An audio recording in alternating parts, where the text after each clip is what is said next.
مسلمانوں کا یہ بنیادی عقیدہ ہے کہ یہ جو قرآن حکیم ہے یہ اللہ تبارک و تعالی کی کتاب بھی ہے اور اللہ کا کلام بھی ہے۔ باقی جتنے بھی اس سے پہلے صحائف نازل ہوئے یا کتابیں، ان کے بارے میں کلیم ہے کہ وہ اللہ کی کتابیں ہیں، لیکن یہ وہ کتاب ہے جو صرف کتاب یا سلیبس نہیں ہے بلکہ اللہ تعالیٰ کا کلام ہے۔ اور اس کا ثبوت قرآن حکیم میں سورہ التوبہ کی سٹارٹ میں ہی آتا ہے کہ جنگ کے دوران اگر کافر تم سے پناہ مانگے تو انہیں پناہ دے دو اور کسی ایسی جگہ پہ ان کو قید کرو جہاں پر وہ اللہ کا کلام سنے، حتی یسمع کلام اللہ، یہاں تک کہ وہ اللہ کا کلام سنے۔ اور یہ بھی مزے کی بات میں آپ کو بتاؤں، بڑی حیران کن، قرآن حکیم کے علاوہ جتنی بھی الہامی کتابیں ہیں، اولڈ ٹیسٹمنٹ ہو، نیو ٹیسٹمنٹ یعنی تورات، انجیل اور باقی کتابیں، زبور بھی، ان کتابوں کو اگر آپ پڑھیں گے تو ان کتابوں میں ان کتابوں کا نام موجود نہیں ہوگا، ظاہر ٹیمپرڈ فارم میں۔ یہ ہم نے اسے بائبل کا نام دیا ہوا ہے نا، باہر جو لکھا ہوا ہے، پوری بائبل کے اندر بائبل کا ذکر نہیں ہے، لیکن قرآن حکیم میں سینکڑوں مقامات پر قرآن کا نام آیا ہے، بائی نیم اس کتاب کو مینشن کیا گیا ہے۔ یاسین والقرآن الحکیم وَأُوحِيَ إِلَيَّ هَذَا الْقُرْآنُ لِأُنذِرَكُمْ بِهِ وَمَنْ بَلَغَ فَذَكِّرْ بِالْقُرْآنِ مَنْ يَخَافُ وَعِيدٍ۔ کئی آیات ہیں قرآن حکیم میں جن میں قرآن کا لفظ آیا، اور قرآن کا لفظی مطلب ہے بار بار پڑھی جانے والی کتاب۔ قرات ہم اردو میں بھی استعمال کرتے ہیں، عربی کا لفظ ہے۔ تو یہ پہلی بنیادی انفارمیشن ہے کہ یہ صرف کتاب نہیں ہے بلکہ اللہ کا کلام بھی ہے، اور چونکہ یہ اللہ کا کلام ہے لہذا اللہ کی صفت ہوئی، اور اللہ کی صفت ہے تو یہ پھر مخلوق نہیں ہے، غیر مخلوق ہے۔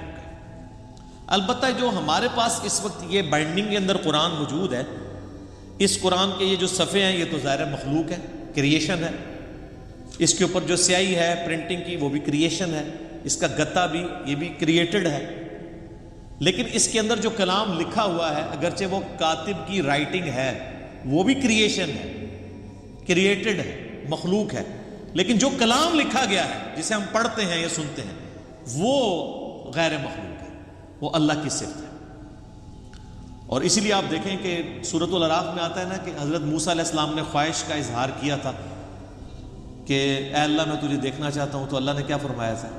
تو مجھے نہیں دیکھ سکتا، تو پہاڑ کی طرف دیکھ، اگر یہ پہاڑ میری تجلی سے قائم رہا تو پھر تم بھی یہ یعنی ایزیوم کر سکتے ہو کہ مجھے بھی دیکھ سکو گے۔ پہاڑ پہ جب اللہ کی تجلی اللہ تعالیٰ نے ڈالی جو سورۃ الاعراف میں آتا ہے، تو اس کی وجہ سے پہاڑ جو ہے وہ ریزہ ریزہ ہو گیا، اور سورۃ الاعراف میں آتا ہے کہ اس تجلی کے انڈائریکٹ مشاہدے کی وجہ سے موسیٰ علیہ السلام بھی بے ہوش ہو گئے۔ یہ علیحدہ بات ہے کہ آپ کے بزرگ کلیم کرتے ہیں کہ وہ اللہ کا دیدار کرتے ہیں، کیونکہ وہ تو کہانی ہے، یہ قرآن ہے، یہ ہے سچائی۔ تو یعنی اللہ تعالیٰ کی صفات کے اثرات کیا ہیں، اور سیم اسی طرح کی چیز قرآن حکیم کے بارے میں سورۃ الحشر میں آئی ہے، لو انزلنا هذا القرآن على جبل، اگر ہم یہ پہاڑ پر نازل کر دیتے تو پہاڑ بھی اس قرآن کے نزول کی وجہ سے پھٹ جاتا، ریزہ ریزہ ہو جاتا۔ کیوں؟ کیونکہ قرآن اللہ کی صفت ہے، اللہ کا کلام ہے، کلام متکلم کی صفت ہوتا ہے نا، تو اس کا ایفیکٹ یہی ہونا تھا جو اللہ تعالیٰ کی ذات کا ایفیکٹ ہے کہ قرآن اگر کسی پہاڑ پر نازل ہوتا تو وہ بھی اس قرآن کے روب کی وجہ سے ریزہ ریزہ ہو جاتا۔ سر یہ ہمارے محبوب صلی اللہ علیہ وآلہ وسلم کا مبارک سینہ ہے کہ جس پہ آلموسٹ 23 سال تک قرآن نازل ہوتا رہا، اور اگر آپ بخاری مسلم کی احادیث اٹھا کے دیکھیں تو نبی علیہ السلام کے اوپر ایک کیفیت طاری ہو جایا کرتی تھی جب قرآن کا نزول ہوتا تھا، اور سخت سردیوں میں بھی بخاری مسلم کے الفاظ ہیں کہ آپ صلی اللہ علیہ وآلہ وسلم کے مبارک چہرے پر یعنی پسینہ بہنا شروع ہو جاتا تھا، اتنا وحی کا بوجھ ہوتا تھا، اور اس حالت میں صحابہ کرام آپ کو دیکھ نہیں سکتے تھے، چہرہ مبارک سرخ ہو جاتا تھا، اور جس طرح یہ خراٹے لینے کی آواز ہے نا، اس طرح بخاری مسلم میں آتا ہے اس قسم کی آواز آپ کے منہ سے نکلنا شروع ہو جاتی تھی، اور پھر صحابہ کرام جو ہیں وہ سارے سر جھکا لیتے تھے یوں، اور آپ علیہ السلام کے سر مبارک کے اوپر ایک بڑی چادر دے دی جاتی تھی، حتیٰ کہ آپ اپنی وہ اس حالت میں واپس آئیں. یعنی آپ صلی اللہ علیہ وآلہ وسلم پر یہ حالت طاری ہوا کرتی تھی. اب یہ علمی پوائنٹ نمبر 1 ہوا ہے جی. ابھی صرف ابھی میں اس پہ اور بھی بول سکتا ہوں، لیکن میں جو فی البدی چونکہ میں نے گفتگو کرنی ہوتی ہے، رٹی رٹائی نہیں ہوتی. پوائنٹس میں نے صرف لکھے ہیں کہ مجھے یاد رہے کہ کوئی پوائنٹ سکپ نہ ہو. ادروائز اگر میں ایک ایک پوائنٹ کے اوپر نوٹس بناؤں نا تو پھر یہ 40 لیکچرز میں صرف قرآن کا تعارف ہی ختم ہو، لیکن وہ پھر آپ انٹرسٹ لوز کر جائیں گے. بس اتنی بات کی جائے جو آپ کے انٹرسٹ کی چیز ہے، جس میں آپ کا پریویس نالج بھی انوالو ہو، کچھ نئی بات بھی آپ کی انفارمیشن میں آ جائے. علمی پوائنٹ نمبر 2، ہم مسلمانوں کا یہ اجماعی عقیدہ ہے کہ قرآن حکیم اللہ تعالیٰ نے اپنے آخری پیغمبر سیدنا و مولانا امام اعظم محمد رسول اللہ صلی اللہ علیہ وآلہ وسلم پر نازل فرمایا ہے. یعنی یہ قرآن حکیم سلیبس کی فارم میں نبی الاسلام کے ہینڈ اوور نہیں کیا گیا، بلکہ آپ پر یہ نازل ہوا ہے، آپ کے سینہ مبارک کے اوپر. اور اس قرآن کی اتھینٹسٹی آپ صلی اللہ علیہ وآلہ وسلم کی مبارک زبان ہے، اسی لیے آپ کے کریکٹر کو منوایا گیا ہے. سورہ یونس کے سٹارٹ میں بھی آیت نمبر 15-16 میں آتا ہے نا کہ اے نبی الاسلام ان سے فرماؤ میں اتنا عرصہ تم میں رہا ہوں، کیا تم نے اس سے پہلے کوئی ایسی بات مجھ سے سنی ہے؟ یعنی میں صادق اور امین ہوں، میں نے کبھی دعوی نبوت نہیں کیا اس سے پہلے، نہ کوئی یعنی میری کوئی ایسی خواہش تم نے کبھی آبزرو کی ہو، تو اچانک یعنی چند دنوں کے بعد میں یہ کلیم کر رہا ہوں کہ یہ اللہ کی طرف سے مجھ پر کتاب نازل ہوئی ہے، تو یہ اس بات کا ثبوت ہے میری پریویس زندگی. تو یہ آپ صلی اللہ علیہ وآلہ وسلم پر نازل ہوئی. اب یہ ٹاپک بھی گھنٹوں کا محتاج ہے اگر صرف اس ٹاپک کو ایڈریس کیا جائے کہ نبی علیہ السلام پر یہ قرآن نازل ہوا، اس قرآن کی اتھینٹسٹی کے حوالے سے، لیکن میں اسے اسکپ کرتا ہوں. علمی پوائنٹ نمبر 3، ہم مسلمانوں کا یہ عقیدہ ہے کہ قرآن حکیم باللفظ محفوظ ہے. یہ کتاب بالمفہوم نہیں ہے کہ نبی علیہ السلام نے پڑھ کے سنائی تو صحابہ نے جو سمجھا اس کو سلیس عربی کے اندر اپنے یعنی ذہن کے مطابق لکھ دیا. نہیں، ایک ایک لفظ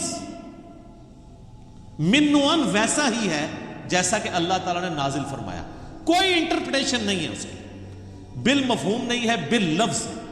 اور یہ عقیدہ صرف قرآن کے بارے میں. بعض لوگ کہتے ہیں نہیں ہم حدیث کو بھی قرآن کا درجہ دیتے ہیں. حدیث کے بارے میں اجماعی عقیدہ ہے کہ حدیث بالمفہوم ہے. چند باتیں باللفظ بھی ہیں، جیسے ہم نماز کے اندر جو کچھ پڑھتے ہیں وہ بخاری مسلم میں نبی علیہ السلام کی احادیث ملتی ہیں، آپ نے ان کو تعلیم فرمایا. لیکن اوورآل آپ علیہ السلام کے حوالے سے جو چیزیں بیان کی جاتی ہیں بالمفہوم ہے. اور یہی وجہ ہے کہ آپ احادیث کی کتابیں کھولیں گے نا تو کئی احادیث کے اینڈ پہ وہ راوی کہتا ہے او کما قال علیہ السلام، یا جیسا پھر رسول اللہ نے فرمایا تھا. یعنی مجھے یہ بات پتہ چلی، مجھے یوں سمجھ آئی، یا جیسے پھر آپ نے فرمایا تھا، مفہوم یہی تھا. اور آپ بخاری مسلم اٹھا کے دیکھیں، آپ کو درجنوں احادیث ملیں گی کہ ایک ہی مجلس میں آپ صلی اللہ علیہ وآلہ وسلم نے کوئی بات ارشاد فرمائی ہے، کئی صحابہ نے اس بات کو رپورٹ کیا ہے، سب کے الفاظ میں تھوڑا بہت فرق ہے. اوورال مفہوم ٹھیک ہے، لیکن کسی سے کچھ سکپ ہو گیا، کسی سے کچھ. مثلا اب یہاں پہ تقریباً آلموسٹ 100 کے قریب لوگ بیٹھے ہوئے ہیں، میں یہاں پہ 55 منٹ کے اندر کتنی باتیں کروں گا. اب باہر نکل کے ان میں سے کتنے پرسنٹ لوگ ہیں جو منوان میری ایک ایک بات کو پروڈیوس کر سکتے ہیں؟ باہر جا کے نہیں کر سکتے. کچھ کو کچھ حصہ یاد ہوگا، کچھ کو کچھ، اس طریقے سے. اوورال سب کو جمع کریں گے تو آلموسٹ آپ کامیاب ہو جائیں گے اس پوری مجلس کو. یہ ویڈیو ریکارڈ تو زمانے میں نہیں تھا، اسی تو ویڈیوز بنائی جاتی ہیں تاکہ کوئی چیز اسکپ نہ ہو. تو اس وقت تو لوگ کریمنگ کے اوپر اعتبار کرتے تھے، نبی علیہ السلام سے سنتے تھے، یاد کرتے تھے، پریکٹس کرتے تھے، آگے باتیں پہنچاتے تھے. اور اس کا آپ کو بہترین نمونہ صحیح مسلم میں ملے گا. بخاری میں آپ کو ان چیزوں کا آئیڈیا نہیں ہوتا کیونکہ بخاری میں احادیث سکیٹرڈ فارم میں ہے. مسلم شریف میں ایک مجلس کی نبی علیہ السلام کی ایک وقت کی احادیث کے جتنے طرق آئے ہیں نا مختلف چینز سے، وہ آپ کو ایک جگہ ملیں گے. مثلا مسلم کی پہلی حدیث یہی ہے مولا علی علیہ السلام سے، اور بخاری میں موجود ہے کہ نبی علیہ السلام نے فرمایا جس شخص نے میری طرف جھوٹی حدیث منسوب کی وہ اپنا مقام دوزخ میں دیکھ لے. اب یہ حدیث آپ کو سیدنا علی سے ملے گی، سیدنا عبداللہ ابن عباس سے ملے گی، سیدنا ابو ہریرہ سے، سیدنا جابر بن عبداللہ سے، سیدنا انس بن مالک سے، سیدنا مغیرہ ابن شعبہ سے رضی اللہ عنہم اجمعین وعلیہم السلام اجمعین، 7-8 صحابہ سے ایک ہی حدیث ملے گی۔ اور امام مسلم نے اس کو ایک ترتیب سے نا اس مجلس میں، یہ جو نبی علیہ السلام کا فرمان تھا، ایک ایک صحابی سے وہ لے کے ہیں، تو آپ کو ان کے آپس کے الفاظ میں بھی 19-20 کا فرق نظر آئے گا، لیکن مفہوم ایک ہی ہوگا۔ اسی لیے مسلم شریف کی ترتیب کو کہا جاتا ہے کہ حدیث کی کتابوں میں سب سے بیسٹ جو ترتیب ہے وہ صحیح مسلم کی ہے، کیونکہ آپ کو یہ اندازہ ہو جاتا ہے کہ ایک مجلس میں کوئی چیز سکپ نہیں ہوئی، ایک حدیث کو کئی راوی اور کئی صحابہ کے شاگرد آگے تابعین بیان کر رہے ہوتے ہیں، سارے الفاظ آپ کو ایک جگہ مل جاتے ہیں۔ لیکن اللہ کا شکر ہے کہ یہ جو پرابلم ہے یہ قرآن حکیم کے کیس میں نہیں ہے۔ قرآن یہ 2 گتوں کے درمیان پوری دنیا کے اندر ایک ہی قرآن ہے اللہ کے فضل سے، سنی ہو، شیعہ ہو، ان کے آف شوٹس ہوں، حنفی، شافعی، مالکی، حنبلی، بریلوی، دیوبندی، اہل حدیث، اثنا عشری میں شیعہ کے اندر اثنا عشری ہوں، زیدیہ ہوں، سب کے سب، ایون آغا خانی ہوں، ان کے پاس بھی یہی قرآن ہے۔ تو اس حوالے سے قرآن حکیم کو یہ یعنی اعزاز حاصل ہے، بلکہ اس امت کا اعزاز ہے کہ ان کے پاس وہ کتاب ہے جو بالکل اسی طریقے سے محفوظ ہے۔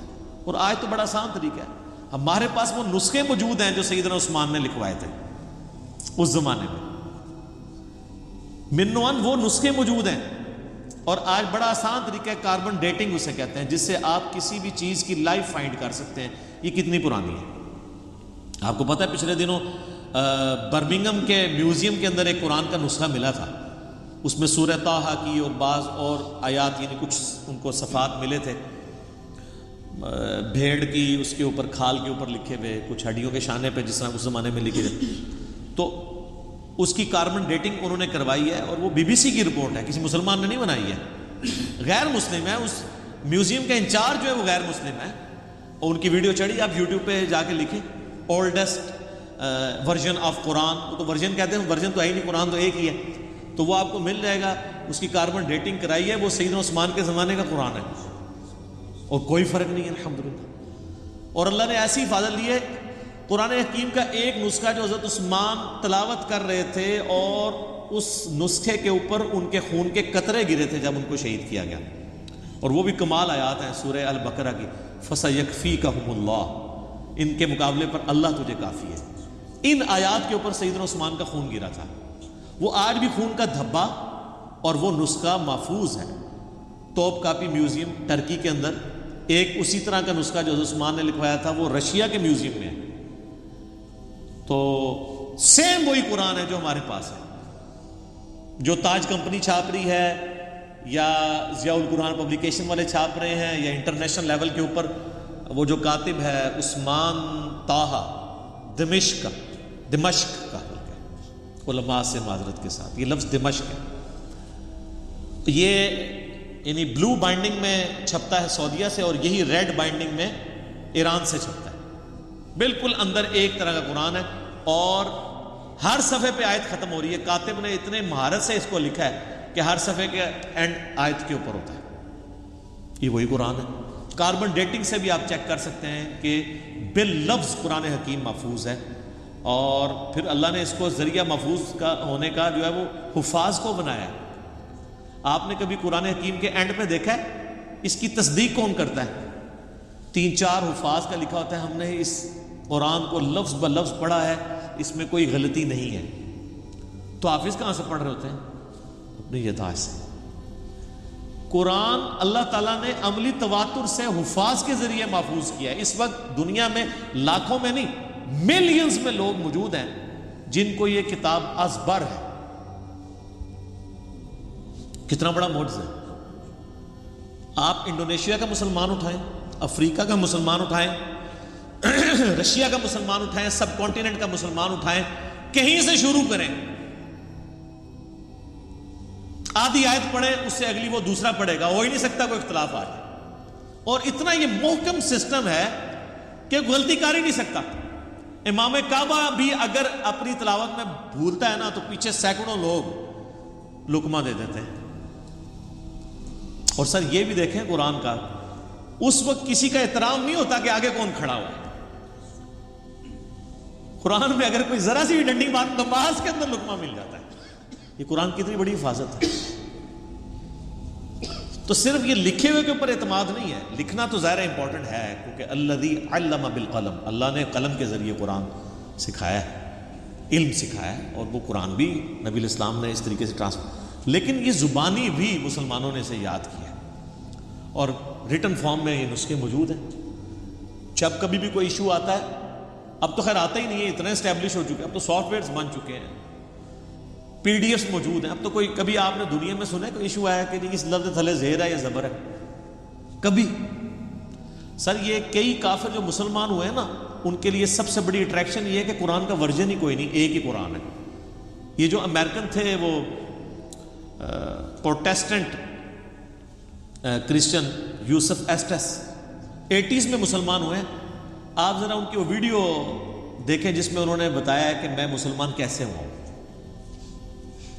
اس میں انہوں نے بتایا کہ جب مجھے پہلی دفعہ پتہ چلا کہ قرآن کا ورژن ہی کوئی نہیں ہے، کیونکہ ان کی تو سب سے بڑی مصیبت ہی ہے کہ بائبل کے کتنے ورژن ہیں اور قرآن ایک ہی ہے پوری دنیا کے اندر. اس نے کہا میں کیسے مان لوں کہ یار اتنی پرانی کتاب ہے، پرنٹنگ میں کئی بار کوئی لفظ ٹوٹ جاتے ہیں، لیکن ان کو پتہ نہیں کہ پرنٹنگ نے نہیں اسے محفوظ کیا، مسلمانوں کے سینے نے محفوظ کیا، سینوں نے. اور نبی علیہ السلام کی حدیث ہے المستدرک الحاکم میں صحیح سند کے ساتھ انٹرنیشنل نمبر کے مطابق 399 کہ اللہ تعالیٰ میری امت کو کبھی گمراہی پہ جمع نہیں ہونے دے گا، جماعت پہ اللہ کا ہاتھ ہے، قیامت تک اجماع امت اللہ کی حفاظت میں. اور قرآن حکیم کی حفاظت اللہ تعالیٰ نے امت کے اجماع کے ذریعے کروائی ہے.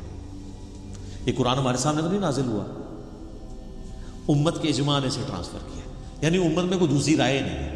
ایک تو وہ رائے نا جو مناظروں میں ہوتی ہے کہ جی وہ آپ کی کتابوں میں یہ لکھا ہوا ہے تو وہ کہتے ہیں آپ کی کتابوں میں یہ لکھا ہوا ہے. وہ ساری فضول باتیں ہیں. نہ سنی ان روایتوں کو آن کرتے ہیں، نہ شیعہ ان روایتوں کو آن کرتے ہیں. قرآن حکیم محتاج نہیں ان روایتوں کا. جو عملی تواتر سے چیز نقل ہوئی ہے، دنیا میں 1000 مسلمان بھی کھڑے ہو کے کہیں یہ آیت ایسی نہیں ایسے ہے، آج تک تو کوئی نہیں کھڑا ہوا، نہ ہوگا اللہ کے فضل سے. وہ کہہ رہے ہیں جی پچھلے دنوں جی وہ اسرائیل والوں نے جی ایک سورت بنا کے پوری چڑھا، اور سارے اسرائیل والے پورا قرآن بنا کے اور چڑھا دیں. آپ کو یقین نہیں کہ اس کی حفاظت کا ذمہ کس نے لیا ہوا ہے؟ اللہ نے. صحابہ کرام کو تو شاید یہ آیت نہ سمجھ آئی ہو اس وقت، ایمان بالغیب ہی ہو، انا نحن نزلنا الذکر وانا لہ لحافظون، سورۃ الحجر آیت نمبر 9. بے شک اس القرآن کو، الذکر کو، اللہ کی یاد دلانے والی کتاب کو ہم نے نازل کیا، ہم اس کی حفاظت کرنے والے. ان کے لیے تو یہ تھیوری تھی نا، لیکن ہمارے لیے تو پریکٹیکل ہے. ہم تو 1500 سال تاریخ میں دیکھ سکتے ہیں کہ کوئی ٹیمپر نہیں ہوا. کتنا کتنا برے وقت مسلمانوں پہ آئے ہیں. ایک وہ وقت بھی آیا کہ ہلاکو خان نے بغداد کی ساری لائبریریز جو ہیں وہ دریائے دجلہ میں بہا دی تھی، تو قرآن کو تو کوئی فرق نہیں پڑا. اور وہ جو برمنگم کا نسخہ ہے نا ان کے پاس جو نکلا ہے، وہ انگریزوں کے دور حکومت میں ان کے پاس وہ نسخہ لگا تھا، پھر وہ انہوں نے انگلینڈ میوزیم میں شفٹ کر دیا تھا، کیونکہ انگریزوں کی حکومت پھر سلطنت عثمانیہ ٹوٹنے کے بعد عراق کے اوپر بھی رہی ہے. اس دوران انہوں نے پرانی کسی لائبریری سے اسے شفٹ کیا تھا، جو ہلاکو خان کی تباہی کی وجہ سے بچ گئے ہوئے تھے نسخے. تو قرآن حکیم کو اللہ تعالیٰ نے اس طریقے سے محفوظ کیا. اچھا یہ جب میں نے پوائنٹ لکھے تھے نا، میں نے کہا تھا میں ایک منٹ میں ایک پوائنٹ بیان کروں گا تو 40 منٹ میں ختم ہو جائے گا. لیکن یہ تو ان لوگوں کا ختم ہوتا ہے جنہوں نے خبریں پڑھنی ہوتی ہیں، جنہوں نے درد دل سامنے رکھنا ہوتا ہے، جنہوں نے ایک کمپریہنسو نالج گین کیا ہوتا ہے، جن کو پتہ ہے کہ اس وقت دنیا کیا سوچتی ہے اسلام کے بارے میں. تو ان کے لیے تو پھر یہ ایک پوائنٹ کو ڈسکس کرنا ہے 1 منٹ کے اندر ناممکن ہو جاتا ہے. مختصر یہ کام ہو نہیں سکتا. پھر میں نے اپنے بھائیوں سے مشورہ بھی کر لیا تھا کہ اگر ہم بالکل اسٹرکٹلی اس کے ساتھ اٹیچ رہیں گے کہ ہم نے اتنے منٹ میں اتنی چیزوں کو ختم کرنا ہے، تو پھر وہ فی البدی گفتگو کا جو حسن ہے وہ ختم ہو جائے گا. پھر کئی پوائنٹس رہ جائیں گے جو ضروری ہوں گے، جو ایک مسلمان کو پتہ ہونے چاہیے. علمی پوائنٹ نمبر 4 وہ یہ ہے میرے بھائیوں کہ قرآن حکیم اپنی اصلی فارم میں لوح محفوظ کے اندر ہے. یہ ہمارے ہاتھ میں جو قرآن ہے نا، یہ اس کی اتھینٹک کاپی ہے. اصل میں جو قرآن ہے نا وہ اللہ نے لوح محفوظ میں لکھا ہوا، بل ہوا قرآن مجید فی لوح محفوظ. سورۃ الواقعہ میں بھی آیا نا کہ وہاں سے اس کو کس نے تنزیل من رب العالمین، یعنی یہ رب العالمین کا اتارا ہوا ہے. لا یمسہ الا المطہرون، یعنی جو قرآن حکیم ہے نا اس کو وہاں پر پاکیزہ فرشتے ہی چھوتے، کوئی وہاں پہ پہنچ نہیں سکتا. اللہ نے اسے اتارا ہے، یہ جنات کے اثر سے نہیں ہے، شیاطین کے اثر سے نہیں.